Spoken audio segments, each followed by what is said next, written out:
Ancora un buongiorno a tutti voi da Telefriuli, bentrovati a questo appuntamento con l'informazione. Quella di oggi è una giornata cruciale sul fronte pandemia perché i numeri spingono l'Italia e il Friuli Venezia Giulia verso la zona rossa con le nuove restrizioni che potrebbero scattare da lunedì, ma potrebbero anche essere anticipate già nel fine settimana. Non sono escluse infatti misure più rigide rispetto a quelle in vigore per il weekend e alcune scuole elementari si stanno già attrezzando con quello che potrebbe accadere con l'entrata in vigore della didattica a distanza. Aumentano intanto le preoccupazioni per l'economia, ma vediamo la situazione a cominciare appunto dai numeri della pandemia.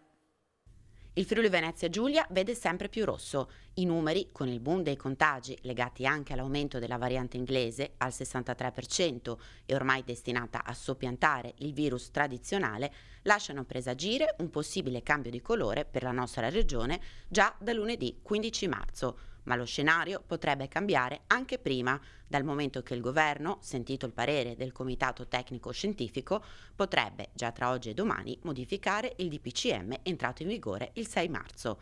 Per gli esperti del CTS la situazione non va sottovalutata e servono urgenti contromisure. Le proposte sono quelle di un lockdown nazionale nel weekend, come nel periodo natalizio, che potrebbe scattare già dal 13-14 marzo, di una stretta sulle regole anche in zona gialla e di un passaggio automatico in zona rossa sopra i 250 casi settimanali su 100.000 abitanti. Ipotesi questa che condannerebbe senza appello le ex province di Udine e Gorizia, con qualche spiraglio in più per Pordenone e Trieste in bilico.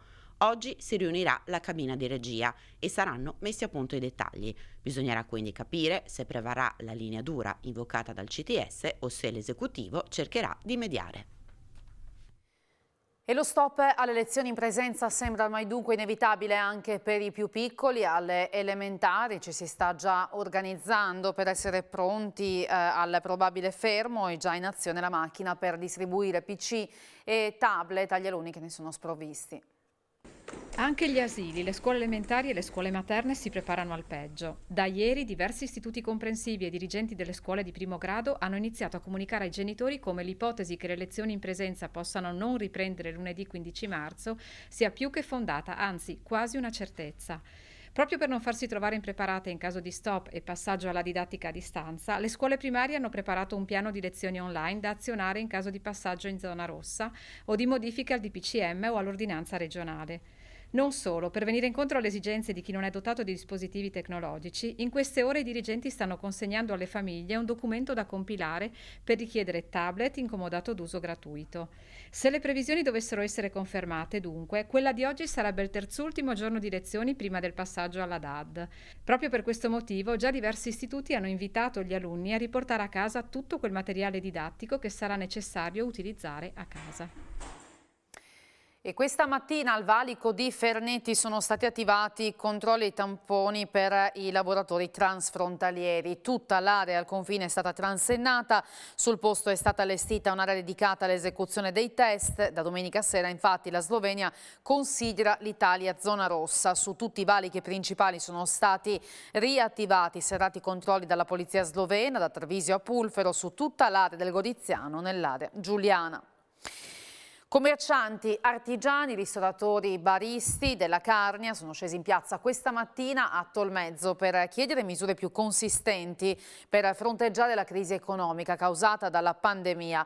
La protesta, che è di carattere nazionale, ha assunto toni specifici in Carnia, dove le partite IVA hanno evidenziato i temi che stanno penalizzando le aree di montagna in misura maggiore rispetto ad altre zone: progressivo spopolamento, riduzione dei servizi, difficoltà di collegamento con i centri maggiori e sempre maggiore disattenzione da parte di politica e istituzioni.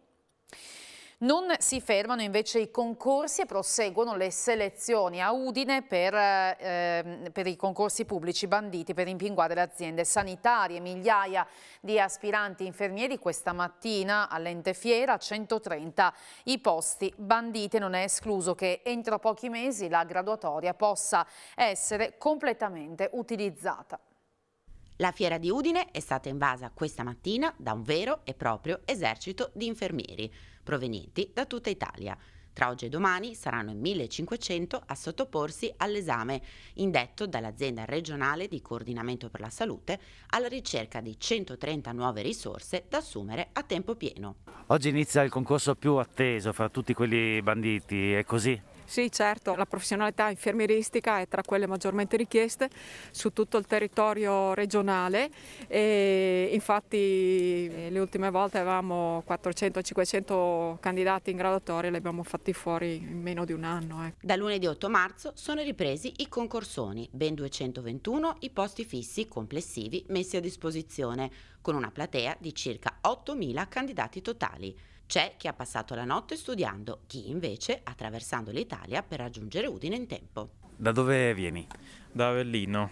Sei partito ieri? Sì, ieri mattina, 8-9 ore di viaggio, 800 km per questo concorso. Veniamo da Terni. C'è tanta attesa, vi siete preparate fino all'ultimo? Sì, ovviamente fino all'ultimo secondo. La società ha capito l'importanza degli infermieri, forse una volta ancora di più, è vero? Se per società si intende la popolazione, i cittadini sì, invece lo Stato non lo so se effettivamente l'ha capito. Seduta in corso a Trieste del Consiglio regionale riunito per esaminare il disegno di legge sulle politiche di sicurezza e di polizia locale. Allora sentiamo Andrea Pierini dal Palazzo del Consiglio in piazza Oberdan. Buongiorno dalla sede del Consiglio regionale a Trieste. Oggi iniziano i lavori per il disegno di legge 125, ovvero disciplina in materia di politica integrata di sicurezza e ordinamento della polizia locale. Un disegno di legge presentato dall'assessore Pierpaolo Roberti che punta a mettere un po' a sistema, insomma, tutto questo mondo della sicurezza.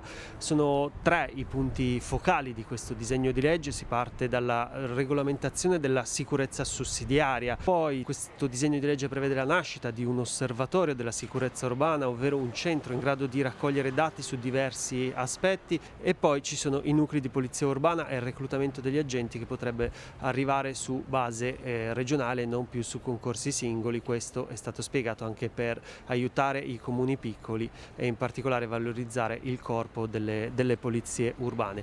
In commissione opposizioni divise, perché ad esempio PD e Open Sinistra FVG erano contrari, mentre Movimento 5 Stelle, Cittadini e Patto per l'Autonomia si sono astenute. I lavori proseguiranno a oltranza e dunque verosimilmente il disegno di legge arriverà ad approvazione solamente domani. Se non ci sono domande da studio ti restituirei la linea. Grazie allora ad Andrea Pierini. La cronaca con un uomo che è caduto potando un albero, ha riportato gravi ferite, è successo a Canussio di Varmo. Alle 11:30 sul posto un'ambulanza, l'elicottero sanitario, vigili del fuoco e carabinieri, versa in gravi condizioni ma non sarebbe in pericolo di vita. E un uomo e una donna di Udine sono stati denunciati dai carabinieri della sezione operativa di Udine per aver truffato un uomo che voleva comprare 4 PlayStation per il valore di 2.000 euro. Dopo aver pagato non si è visto recapitare le console. Dopo una identificazione fotografica i 2 truffatori sono stati deferiti in stato di libertà. Il caso della pallavolista che ha denunciato ieri di aver ricevuto una richiesta di danni dalla società per la quale militava quando è rimasta incinta, vicenda che ha fatto il giro d'Italia suscitando reazioni trasversali. Da un post su Facebook alle prime pagine dei giornali e reazioni trasversali dal mondo dello sport e della politica. Hanno fatto rumore le parole di Lara Lugli, schiacciatrice di Carpi, che su Facebook si è sfogata parlando della propria battaglia legale contro il volley Pordenone, dove giocò nel 2018-19 e contro cui il proprio avvocato ha fatto partire un'ingiunzione di pagamento per una mancata mensilità dopo lo stop al contratto per la gravidanza della giocatrice. Oggi quasi tutti i quotidiani nazionali ne parlano. Lara è in prima pagina su Repubblica, Corriere le dedica un lungo pezzo a firma di Gaia Piccardi, Gazzetta raccoglie le reazioni del mondo sportivo, telegiornali, trasmissioni di approfondimento danno spazio alla notizia e alle riflessioni che genera, legate non solo alle condizioni della donna ma anche a un dilettantismo troppo spesso senza regole. Tante le reazioni a partire dal sindacato dei giocatori di pallavolo AIP che dice ora basta, non possiamo più permetterci che una donna non possa sognare di avere una famiglia. Anche la politica si è fatta sentire. Sui social Laura Boldrini ha tuonato: la colpa della pallavolista Lugli è quella di essere rimasta incinta, presenterò un'interrogazione. La vicinanza dal mondo dello sport è arrivata dalle parole di Tania Cagnotto alla Press. Cagnotto ha parlato di una vicenda che le ha suscitato rabbia e delusione. Una visibilità che ha portato la CNA del Friuli Venezia Giulia a dissociarsi dalla società pordenonese, con la quale non ha nessun legame. L'associazione di categoria compare suo malgrado come sponsor sulla maglia dell'atleta in video e immagini pubblicate in questi giorni, foto d'epoca quando la pallavolista militava in A1 nella Pomì di Casalmaggiore. E la vicenda della pallavolista non è un caso isolato. Sentiamo la testimonianza di una mamma pordenonese che per lo stesso motivo ha perso il lavoro. Non mi sono nuove queste vicende, in quanto le mamme in generale sono un po' messe da parte dal punto di vista del mondo del lavoro. Come è successo a me, a causa della gravidanza della bambina ho perso il lavoro appunto perché non ero più abile a lavorare. Ho detto che ero rimasta incinta e sono rimasta a casa proprio seduta stante. Lei quanti anni ha, il primo figlio? No, è la seconda bambina e ho 32 anni. Cosa faceva? Una detta mensa. Adesso sono tornata a lavorare, però ogni volta che si fa un colloquio di lavoro la prima cosa che si dice è: ha intenzione di avere altri figli, di avere altre gravidanze. Questo è brutto, però insomma si spera che la mentalità del mondo del lavoro insomma migliori per dare un futuro diverso a tutte le mamme. Ecco, ha fatto bene quindi Lara Lugli a denunciare, come sta facendo anche lei in qualche modo? Assolutamente sì, sono d'accordissimo con lei, assolutamente.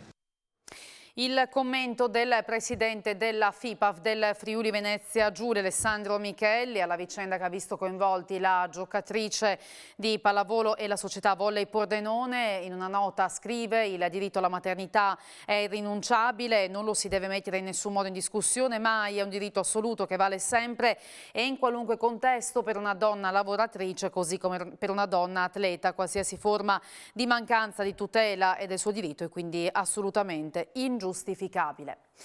È tutto per questa edizione del telegiornale. Tra poco vi ricordo l'appuntamento con A Voi la Linea. Grazie per averci seguito, arrivederci.